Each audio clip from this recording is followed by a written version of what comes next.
Bapa di surga, kami siap mendengar firman-Mu. Berbicaralah ya Bapa, biar kami duduk tenang, diam, meresap setiap kebenaran firman-Mu, mengambil tempat yang terbaik dalam hati sanubari dan segenap akal budi kami ya Tuhan. Berbicaralah ya Bapa, sembunyikan kami di belakang kayu salib-Mu. Biarlah hanya kehendak Tuhan, hanya kebenaran Tuhan yang nyata terpancar di tengah-tengah kami. Dan kami semua yang mendengar firman-Mu, yang menerima firman-Mu, diberkati, diubahkan, dibangkitkan, dan disembuhkan. Di dalam nama Yesus kami sudah berdoa. Haleluya, amin. Silakan duduk Bapak Ibu. Sementara kita akan berdoa bersama kita. Mari kita berdoa dengan kita. Bapak, kami memberkati anak-anak ini Tuhan. Kami bersyukur buat kesehatan mereka, kecerdasan mereka. Kami mengucap syukur buat hati mereka yang mau diajar di dalam kebenaran firman. Biar anak-anak kami Tuhan terus diisi melimpah dengan firman kasih-Nya, firman kebenaran yang memerdekakan, dan mereka menjadi anak-anak yang menjadi anak-anak yang aman Tuhan, yang dibentuk, diperlengkapi oleh Tuhan untuk menggenapi rencana Tuhan yang indah dan luar biasa. Sementara mereka akan masuk dalam ruangan kelas mereka, Tuhan memberkati guru, Tuhan memberkati anak-anak semua. Dalam nama Yesus kami sudah berdoa. Amin. Anak kelas setelah itu Tuhan memberkati. Salam Bapak Ibu. Ada sukacita? Boleh sapa samping kiri dan kanannya. Aku bersukacita melihatmu ada di sini ya. Puji Tuhan. Haleluya.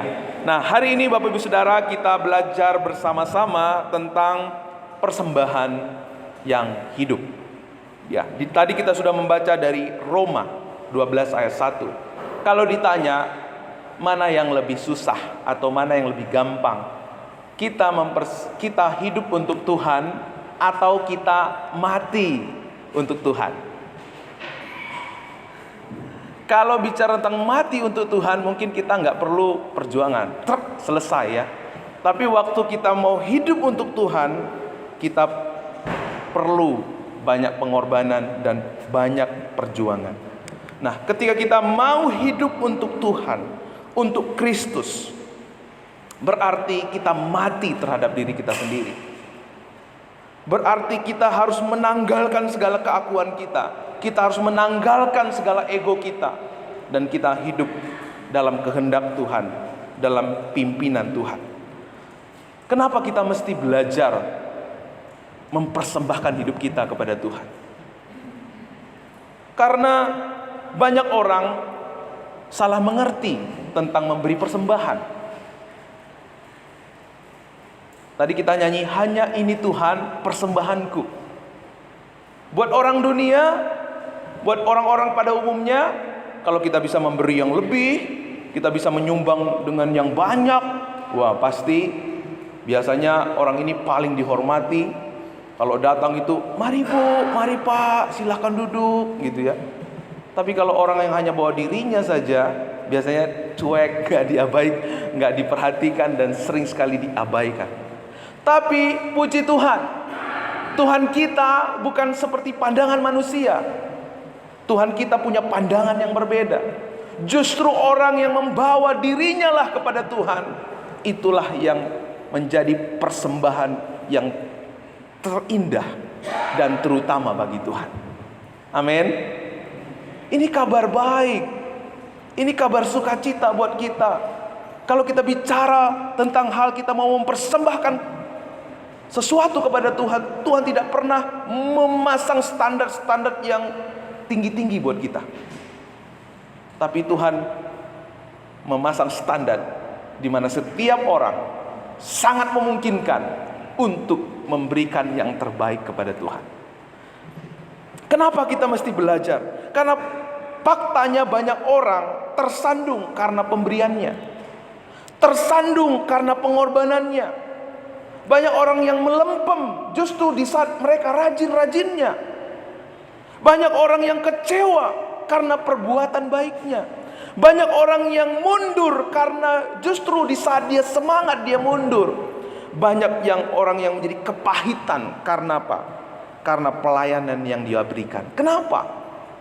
Karena sering sekali pelayanan, pemberian, perbuatan baik, pengorbanan kita, baik secara SDM, baik doa, baik daya, baik dana, tidak didasari dengan pengenalan yang benar. Makanya minggu yang lalu saya mungkin beberapa di antara Bapak Ibu kaget ketika saya berkata sebagai hamba Tuhan yang dipercayakan oleh Tuhan, saya lebih senang.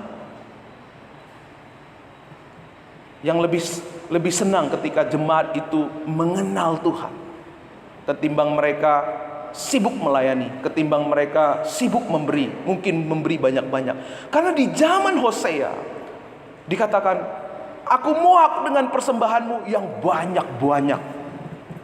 Pak, Bapak nggak salah Pak. Kalau kita ke gereja, kalau kita dengar hamba Tuhan itu justru Pak mendorong jemaat untuk memberi persembahan banyak-banyak. Tapi kok Bapak beda? Karena saya nggak mau ketika Bapak Ibu memberi banyak-banyak, tapi di belakang saudara kecewa sama Tuhan. Saudara tidak melihat kuasa di dalam setiap ibadah yang kita lakukan kepada Tuhan. Kenapa pada akhirnya banyak orang tersandung, kepahitan, melempem, kecewa? Karena yang lebih utama daripada persembahan kita yang kita bisa berikan kepada Tuhan adalah kita memberi diri kita untuk mengenal Tuhan. Kita memberi hati kita untuk diisi oleh kebenaran firman Tuhan. Kita memberi hati dan pikiran kita untuk diberikan tempat yang terbaik buat kebenaran firman Tuhan. Karena pada waktu itu saya percaya dan saya sangat yakin sekali bahwa setiap pengorbanan yang kita berikan kepada Tuhan, yang kita lakukan kepada Tuhan, tidak akan pernah sia-sia. Dan kita akan melihat janjinya, kita akan melihat pekerjaannya, kita akan melihat kuasanya dinyatakan di tengah-tengah kita. Kalau kita memperhatikan apa sih motivasi orang biasanya dalam memberi persembahan, baik daya, dana, baik doa, biasanya apa? Ada orang melakukan semuanya itu dengan apa? Ikut-ikutan. Orang memberi, kita juga ikut memberi. Baik nggak Pak? Baik. Tapi ada yang lebih baik dari itu. Sebelum kita ikut-ikutan memberi, kita mesti tahu kenapa kita memberi. Banyak orang akhirnya mau melakukan sesuatu untuk Tuhan, tapi bukan dari hatinya, bukan dari pengenalannya. Tapi karena apa? Takut diomongin. Nanti kalau saya enggak melayani, apa kata orang? Saya kan orang lama di gereja ini. Apa kata dunia? Ada juga motivasi perasaan tidak enak. Kalau saya kan sudah dibaptis, masa sih saya enggak melayani Tuhan, jadi enggak enak lah, gitu ya. Ada juga motivasinya takut enggak diberkati, takut Tuhan marah. Nanti kalau saya enggak memberikan persembahan untuk Tuhan, nanti Tuhan marah sama saya. Bisa-bisa usaha saya bangkrut lagi. Takut. Dimotivasi dengan ketakutan. Ada juga orang yang memberi persembahan karena motivasi apa? Kalau kita enggak memberi persembahan, nanti pendeta enggak makan. Kasihan pendeta enggak makan nanti. Betul? Ada juga orang yang memiliki motivasi dalam memberi persembahan apa? Untuk menumpuk amal. Nanti kalau amal saya lebih banyak, saya layak diberkati, saya layak untuk dikenan oleh Tuhan. Ada juga orang yang memberi persembahan untuk dipuji dan disanjung. Nah, saudaraku yang dikasihi oleh Tuhan, ini semua motivasi-motivasi ini motivasi yang tidak kuat. Motivasi yang bukan didasari dengan kebenaran firman Tuhan. Memang benar, setiap orang yang memberi pasti diberkati, tapi itu bukan motivasi kita. Itu otomatis. Pasti orang yang diberkati oleh Tuhan, orang yang memberi yang terbaik untuk Tuhan itu pasti diberkati, tapi itu bukan motivasi kita. Karena itu seorang tokoh buku baptis ya, penulis buku Henry Blackaby berkata, Tuhan lebih senang kita menjadi daripada kita sekedar melakukan. Tuhan lebih senang ketika kita menjadi daripada melakukan. Tuhan lebih senang kita mempersembahkan uang kita. Tuhan lebih senang kita menjadi persembahan daripada sekadar kita memberi persembahan uang kita, tenaga kita, pikiran kita, daya kita. Tuhan lebih senang kita menjadi persembahan yang hidup dan yang kudus dan berkenan di hadapan Allah daripada sekadar kita memberikan tenaga kita, memberikan waktu kita, memberikan uang kita, memberikan potensi dalam diri kita. Kenapa? Karena orang yang menjadikan dirinya sebagai persembahan yang hidup kepada Tuhan, ia tidak hanya memberikan uangnya, ia tidak hanya memberikan hidupnya, tetapi ia memberikan hidupnya kepada Tuhan. Nyawanya dia berikan kepada Tuhan. Sehingga kalau ia memberikan nyawanya untuk Tuhan, dia tidak akan pernah mundur karena ada orang yang menghina dia. Dia tidak akan pernah mundur karena ada orang yang tidak berbuat sewajarnya kepada dia. Dia akan menjadi pribadi yang kuat, yang kokoh. Di dalamnya ada ketulusan, ada kemurnian, ada kebenaran. Firman Tuhan berkata apa? Di mana ada kebenaran, aku akan mengutuskan. Di mana ada damai sejahtera, aku akan mengutus berkat-berkat tercurah atas kehidupanmu. Haleluya. Wow, ini rahasia, inilah Injil, inilah kebenaran yang Tuhan ingin sampaikan kepada setiap kita hari ini. Dulu saya punya pengertian yang berbeda. Dulu saya melayani itu suka jadi capek, letih. Sudah melayani segini, belum cukup, kamu mesti begini, ya kan? Waktu gagal melayani, aduh berdosa, akhirnya menghukum diri sendiri dengan berpuasa untuk menutupi dosa. Nggak ada damai sejahtera. Karena itu bukan Injil. Waktu kita mengerti Injil dengan benar, bahwa Tuhan sudah mengorbankan dirinya, memberi persembahan yang terbaik buat kita, agar kita hidup, maka kita tidak ada alasan untuk tidak memberikan hidup kita buat Tuhan. Apa persembahan yang terbaik buat Tuhan? Di dalam Roma 12 ayat 1. Karena itu, saudara-saudara, demi kemurahan Allah, aku menasihatkan kamu, supaya kamu mempersembahkan tubuhmu sebagai persembahan yang hidup, kudus, dan yang berkenan kepada Allah. Itulah ibadahmu yang sejati. Bagaimana kita bisa memberikan persembahan yang terbaik kepada Tuhan ketika kita mempersembahkan tubuh kita, diri kita kepada Tuhan?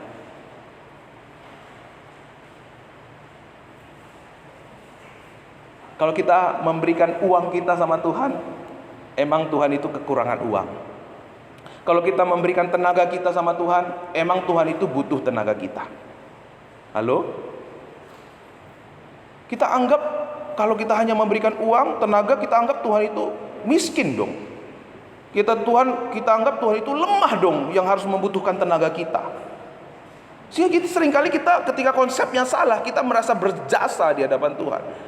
Kita merasa Tuhan itu berhutang sama kita, sehingga Tuhan itu harus membalas setiap doa-doa kita. Tuhan itu harus membalas setiap perbuatan baik kita. Dengan kata lain, iman kita menjadi transaksional.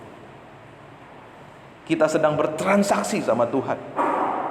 Dan kita tidak seorang pun di antara kita yang layak untuk transaksional di hadapan Tuhan. Karena itu dalam Mazmur 103 ayat 4, Dia Tuhan, Yesus Kristus, yang menebus hidupmu dari lubang kubur, yang memahkotai engkau dengan kasih setia dan rahmat. Mengapa kita mempersembahkan yang terbaik kepada Tuhan? Itu tidak terlepas dari pasal sebelumnya, pasal 11. Kalau Bapak Ibu lihat pasal 11 itu perikop tentang penebusan. Kenapa kita mempersembahkan hidup kita kepada Tuhan? Karena Kristus, karena Tuhan yang menebus hidup kita dari apa Bapak Ibu? Dari lubang kubur. Kematian kita, kutuk kita sudah terjadi di belakang kita. Yang tersedia buat kita di dalam Tuhan hanya apa? Hanya ada berkat, kemenangan, damai sejahtera, sukacita yang tidak berkesudahan. Haleluya. Itulah yang Tuhan kerjakan buat kita. Sehingga ketika kita yang sungguh-sungguh percaya akan hal ini, tidak berani berkata, hidupku milikku, suka-sukaku semuanya berbalik suka-sukamu Tuhan. Sejak dari awal kita diciptakan untuk Tuhan, diciptakan oleh Tuhan dan untuk Tuhan. Maka waktu kita mempersembahkan diri kita kepada Tuhan, itu adalah persembahan yang berkenan kepada Tuhan. Bagaimana kita harus mempersembahkan hidup kita kepada Tuhan? Kita harus mati terhadap diri kita sendiri. Yuk kita baca 1, 2, 3 ya. Benarlah perkataan ini, jika kita mati dengan Dia, kita pun akan hidup dengan Dia. Di bawahnya, sebab jika kamu hidup menurut daging, kamu mati. Tetapi jika oleh roh kamu mematikan perbuatan-perbuatan tubuhmu, kamu akan hidup. Bagaimana kita hidup untuk Tuhan? Kita harus mati terhadap diri kita sendiri, mati terhadap ego kita, mati terhadap hawa nafsu kita, mati terhadap segala kesombongan kita. Karena orang yang matilah untuk dirinya sendiri, dia bisa hidup untuk Tuhan. Kapan benih itu bisa tumbuh? Saat benih itu ditanam di dalam tanah, saat benih itu dikubur. Waktu benih itu dikubur, tunggu 3 hari, 2 hari, 1 minggu, maka benih itu akan tumbuh. Demikian Bapak Ibu Saudara, kapan kita bisa hidup untuk Tuhan? Saat kita mati terhadap diri kita sendiri.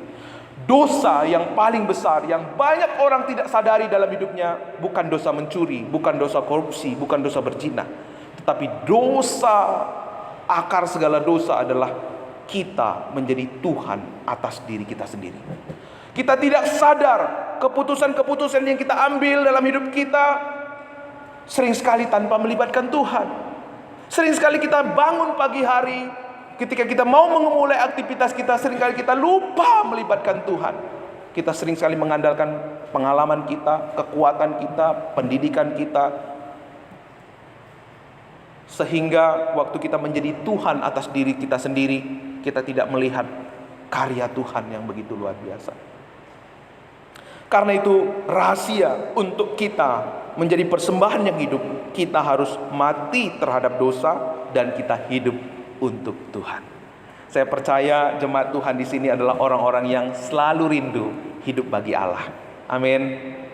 Puji Tuhan. Kita hidup bagi Allah.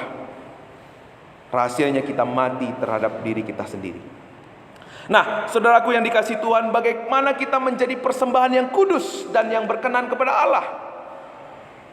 Kudus dan berkenan kepada Allah. Tadi persembahan yang hidup. Kalau zaman perjanjian lama, orang mempersembahkan persembahan yang mati. Lembu, kambing, domba, merpati dibunuh, dibakar. Itu persembahan yang mati. Tapi zaman sekarang Tuhan mau kita memberi persembahan yang hidup. Saudara-saudara kita, ya, mereka masih membawa korban sampai hari ini, korban persembahan hari ini. Sehingga kalau lebaran itu kadang-kadang kita dapat daging ya, lumayan. Tapi kalau belum dapat daging jangan kecewa ya. Ada daging dan darah Kristus yang sudah tercurah buat setiap hidup saudara dan saya. Amin. Kita nggak perlu lagi membawa korban, memotong sapi, memotong kambing, nggak perlu. Karena apa? Korbannya itu sudah ada satu kali untuk selama-lamanya, menghapus dosa kita yang dulu, sekarang, dan yang akan datang. Kalau korban persembahan di perjanjian lama itu fungsinya hanya bisa mengcover dosa. Mengcover dan menghapus dosa itu beda. Makanya setiap tahun mereka harus membawa persembahan. Tetapi syukur bagi Tuhan, kita yang ada di dalam Yesus tidak perlu lagi membawa persembahan korban-korban yang demikian. Yang perlu kita bawa adalah hidup kita di hadapan Tuhan. Amin. Diri kita di hadapan Tuhan, itulah persembahan yang hidup. Nah, sekarang kita belajar apa maksudnya menjadi persembahan yang kudus dan yang berkenan kepada Allah. Tadi sudah kita baca juga, hiduplah oleh roh, maka kamu tidak akan menuruti keinginan daging. Apa artinya persembahan yang kudus dan berkenan? Persembahan kita adalah persembahan yang selalu dituntun oleh Roh Kudus. Bukan kamu memberi supaya, kalau saya memberi persembahan supaya saya diberkati dong.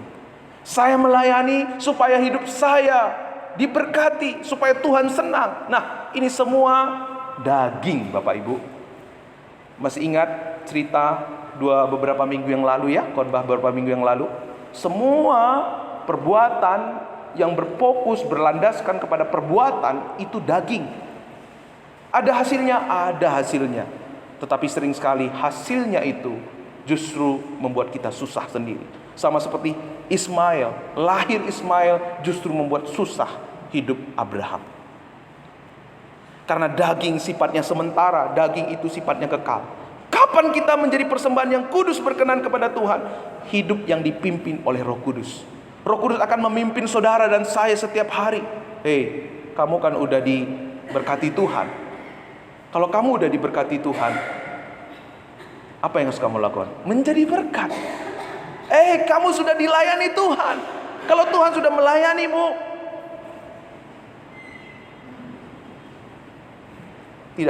tidak seharusnya kamu malas-malasan untuk melayani Tuhan. Semuanya ditransform oleh Roh Kudus. Perubahan kita bukan modifikasi perilaku, tetapi perubahan kita berasal dari dalam, permanen. Kalau modifikasi perilaku, suami-suami waktu di rumah baik-baik, di luar nggak tahu ngapain kan. Di anak-anak waktu di rumah baik-baik, tapi di kamar kita nggak tahu dia ngapain. Tapi waktu dia ditransform oleh Roh Kudus, mau dilihat orang kek, mau nggak dilihat orang kek, mau dipuji orang, mau nggak dihargai orang kek, mau dicibir orang, mau nggak diapain orang, aku akan tetap jalan di dalam rencana Tuhan. Dia akan menjadi pribadi yang sama, pribadi yang berintegritas. Amin. Wow, ini yang Tuhan mau. Kita menjadi persembahan yang kudus dan yang berkenan kepada Allah. Makanya waktu Tuhan Yesus ketemu sama perempuan Samaria, akan tiba waktunya orang tidak lagi menyembah Tuhan di gunung ini atau di Yerusalem, tapi akan ada penyembah-penyembah dalam roh dan kebenaran.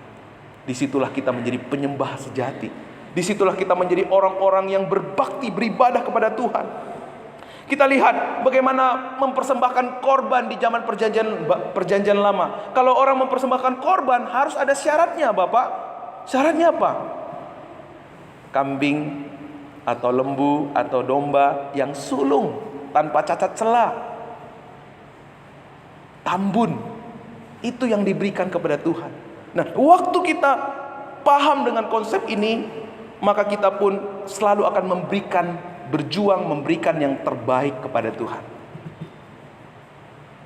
Kita persiapkan hati kita persiapkan diri kita persiapkan seluruh hidup kita untuk memberi yang terbaik kepada Tuhan. Bagaimana selama ini kita memberikan persembahan kepada Tuhan? Apakah asal-asalan? Saya bersyukur ya, anak-anak muda kita, pelayan altar itu selalu berlatih untuk melayani Tuhan. Mereka tidak asal-asalan, selalu berlatih. Puji Tuhan, luar biasa. Dan pasti mereka semakin dipakai Tuhan. Nah, saudaraku yang dikasihi Tuhan, apa persembahan yang kudus dan yang berkenan kepada Allah? Kita memberikan yang terbaik, murni dari hati kita, murni dari seluruh hati yang menyembah kepada Tuhan. Sehingga pada waktu itu kita akan melihat betapa indahnya penyembahan kita kepada Tuhan. Nah, saudaraku yang dikasihi Tuhan, di dalam ayat yang kedua dikatakan, janganlah kamu menjadi serupa dengan dunia ini. Karena apa? Karena orang yang tidak mempersembahkan dirinya kepada Tuhan, pasti hidupnya serupa dengan dunia ini. Tapi ketika kita mempersembahkan hidup kita buat Tuhan, maka kita akan berbeda dengan dunia ini. Kita akan menjadi orang-orang yang tampil beda, orang-orang yang tidak dikontrol kekecewaan, orang yang tidak dikungkung oleh kepahitan. Orang-orang yang merdeka, free, bebas. Apapun yang terjadi, kita tetap jalan karena pondasinya kuat. Karena ada kebenaran yang memampukan kita. Nah, bagaimana rahasia ini semua bisa terjadi dalam hidup kita? Di dalam ayat yang kedua, kamu harus berubah oleh apa, Bapak Ibu Saudara? Berubah oleh pembaharuan akal budimu. Konsep kita harus berbeda dengan konsep dunia ini. Pertobatan di dalam Kristus dan di luar Kristus itu sangat berbeda. Pertobatan di luar Kristus itu hanya tampak di luar saja. Tadinya dia mencuri, sekarang gak mencuri, bertobat. Tapi di dalam kebenaran Tuhan, pertobatan itu jauh lebih dalam. Karena itu bicara tentang metanoia, perubahan pola pikir. Kemarin di Sukabumi kita juga belajar dari Ibu Susi ya, bahwa peperangan kita, battleground kita ada dalam pikiran kita. Bagaimana supaya kita menang dalam pikiran kita? Kita harus mengisi dengan firman Tuhan. Waktu kita menang dalam pikiran, kita akan menang dalam medan, dalam kehidupan kita sehari-hari. Daud bisa mengalahkan Goliat. Kenapa? Karena hati dan pikirannya diisi oleh kebenaran firman Tuhan. Nah, waktu kita memberi persembahan hidup kita kepada Tuhan, kita sedang berkata kepada Tuhan, Tuhan isi aku dengan kebenaran firman-Mu. Tuhan isi aku dengan Injil kasih karunia-Mu. Tuhan isi aku dengan setiap supply kebenaran yang telah Kau sediakan, yang telah Kau kerjakan di atas kayu salib. Pada waktu kita membuka hidup kita, membawa hidup kita, Tuhan isi hidupmu dengan semua yang baik, semua yang indah, semua yang manis didengar. Karena Bapa saudara, Bapa saya tidak pernah punya sesuatu yang buruk satupun yang bisa dia berikan buat kita. Semua yang ada pada Bapa adalah semua yang baik, semua yang indah. Sehingga waktu kita membuka hidup kita, membawa diri kita untuk dibentuk, diisi oleh Tuhan, udah pasti yang terbaik, potensi yang terbaik dari dalam hidupmu akan lahir. Amin. Jadi ini cara Tuhan mengubah kita. Tuhan tidak pernah mengubah kita menghardik. Kalau kamu gak memberi persembahan, aku berkati kamu. Kalau kamu gak memberi persembahan, aku akan hadirkan kutuk dalam hidupmu. Itu bukan Injil, saudara. Jadi kalau ada seorang yang berkata, kamu harus memberi supaya kamu diberkati, saudara hati-hati. Pada waktu saudara nggak diberkati pendeta, kok saya belum diberkati? Kurang memberi. Sehingga saudara tertekan, merasa capek, letih, lesu, linglung, loyo, dan modar. Tapi saudara dan saya tidak direncang untuk hidup seperti ini. Amin. Berubahlah oleh pembaruan akal budimu. Apa yang terjadi kalau kita mempersembahkan hidup kita kepada Tuhan? Kita tidak akan menjadi serupa dengan dunia ini. Kita akan menjadi orang-orang yang mengerti kehendak Tuhan. Kita akan melihat karya Tuhan yang luar biasa terjadi atas kehidupan kita. Kita belajar dari peristiwa Kain dan Habel. Mereka berdua sama-sama memberi persembahan kepada Tuhan. Tapi persembahan siapa yang diterima, Bu? Persembahan siapa yang diindahkan? Hah? Nggak apa-apa, kalau salah nggak dihukum ya. Siapa yang diindahkan oleh Tuhan? Persembahan Habel. Sedangkan Kain, persembahannya tidak diindahkan oleh Tuhan. Tapi apa akhirnya terjadi? Kain membunuh si Habel. Nah, kita di sini melihat dampak waktu kita tidak memberi persembahan yang berkenan di hadapan Tuhan, maka selalu akan ada orang yang dikorbankan. Kenapa? Selalu ada orang yang dikorbankan lewat pelayanan kita. Kenapa ketika ada orang yang rajin melayani, di dalam kerajinan yang melayani dia menghakimi orang lain? Kenapa?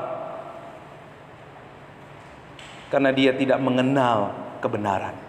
Saudaraku yang dikasihi Tuhan, ini yang terjadi. Kain membunuh Habel.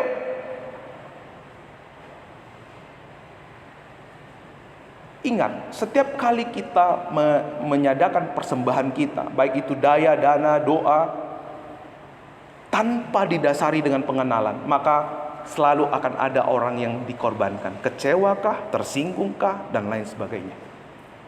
Tapi Habel, persembahannya diindahkan Tuhan. Kenapa? Kalau Bapak Ibu balik ke peristiwa Adam dan Hawa, waktu Adam dan Hawa makan buah larangan itu, mereka tahu telanjang. Lalu mereka menyemat daun-daun. Tuhan manggil mereka. Mereka tetap takut. Padahal mereka sudah pakai daun-daun kan, nutup badannya. Tapi mereka tetap malu dan tetap takut. Sampai pada akhirnya Tuhan buat apa sama Adam dan Hawa? Dia korbankan binatang. Ada darah yang tercurah. Dia berikan pada waktu itu apa? Kulit binatang untuk menutupi aurat manusia. Dengan kata lain, inilah hati Tuhan, bahwa untuk menutupi dosa manusia harus ada pengorbanan, harus ada darah yang tercurah. Saya percaya Kain dan Habel udah mendengar ini dari kisah Adam dan Hawa sebagai orang tuanya. Tapi dasar Habel, dia tidak mengenal kebenaran meskipun sudah diajar sama Adam. Tapi dasar Kain meskipun diajar, diceritakan sama si Adam, Kain tidak ngeh. Kain tidak ngerti, tapi Habel mengerti apa yang dikehendaki Tuhan. Bahwa untuk kita datang kepada Tuhan harus ada korban pencurahan darah. Makanya dia bawa apa? Korban binatang. Waktu dia korbankan binatang, persembahannya diindahkan oleh Tuhan.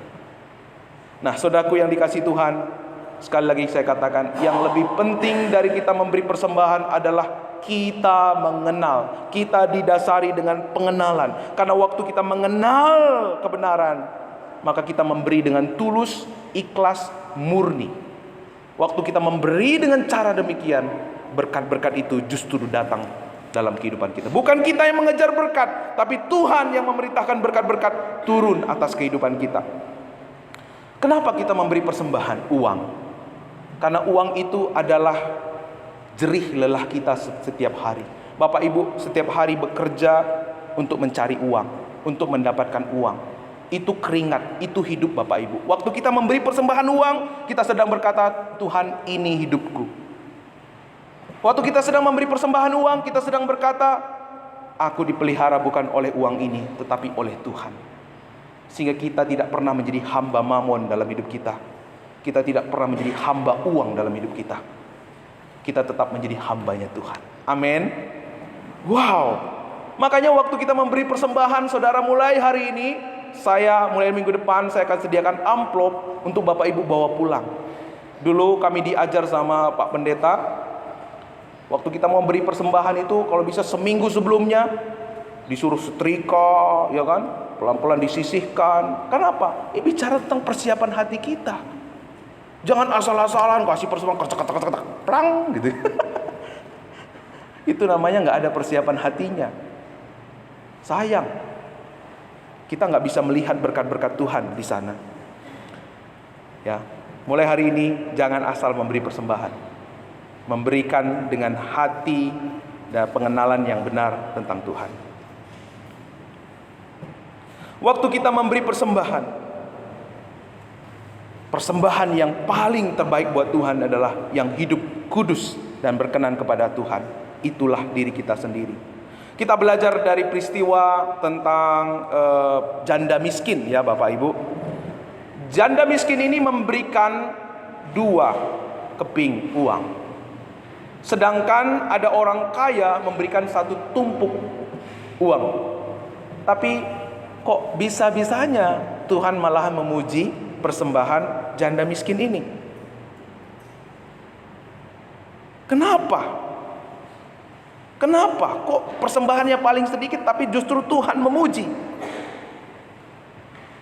Tuhan berkata, sebab itu jika engkau mempersembahkan persembahanmu di atas mezbah dan engkau Kenapa Tuhan justru memuji persembahan janda miskin ini? Karena janda miskin ini memberi dengan motivasi yang benar, dengan rasa syukur di hadapan Tuhan, disertai dengan ketulusan, kasih, kejujuran, dan pengorbanan di hadapan Tuhan. Jadi kita bersyukur ya, kalau kita memberi kepada Tuhan itu besar belum tentu diterima, kecil belum tentu ditolak. Karena apa? Yang lebih utama daripada persembahan kita itu apa? Hati kita, ketulusan kita. Benar-benarkah ini dari rasa syukur kita? Janda miskin ini memberikan seluruh yang ada padanya kepada Tuhan. Dengan kata lain, dia mempercayakan hidupnya kepada Tuhan. Waktu dia memberi persembahan, dia sedang berkata kepada Tuhan, Tuhan, aku tahu aku bukan hidup karena 2 keping uang ini, tetapi aku hidup karena Tuhan yang memelihara hidupku. Sehingga inilah yang dipuji oleh Tuhan. Kalau Bapak Ibu baca tentang kisah ini, di sana dikatakan Yesus duduk dan memperhatikan setiap kali orang memberi. Artinya apa? Walaupun orang-orang tidak memperhatikan saudara memberi kepada Tuhan, ingat, Tuhan memperhatikan. Meskipun orang nggak tahu Bapak Ibu memberi perpuluhan atau enggak, Tuhan tahu. Meskipun orang-orang nggak memuji saudara karena pemberian saudara, ingat, Tuhan tahu. Sehingga kita nggak akan menjadi berkecil hati, sehingga kita tidak akan berkata, kamu tahu nggak, itu kalau gereja itu kalau bukan karena aku, itu nggak seperti itu. Kita nggak akan berani lagi berkata seperti itu. Kenapa? Karena didasari dengan pengenalan akan Tuhan, didasari dengan rasa syukur yang luar biasa.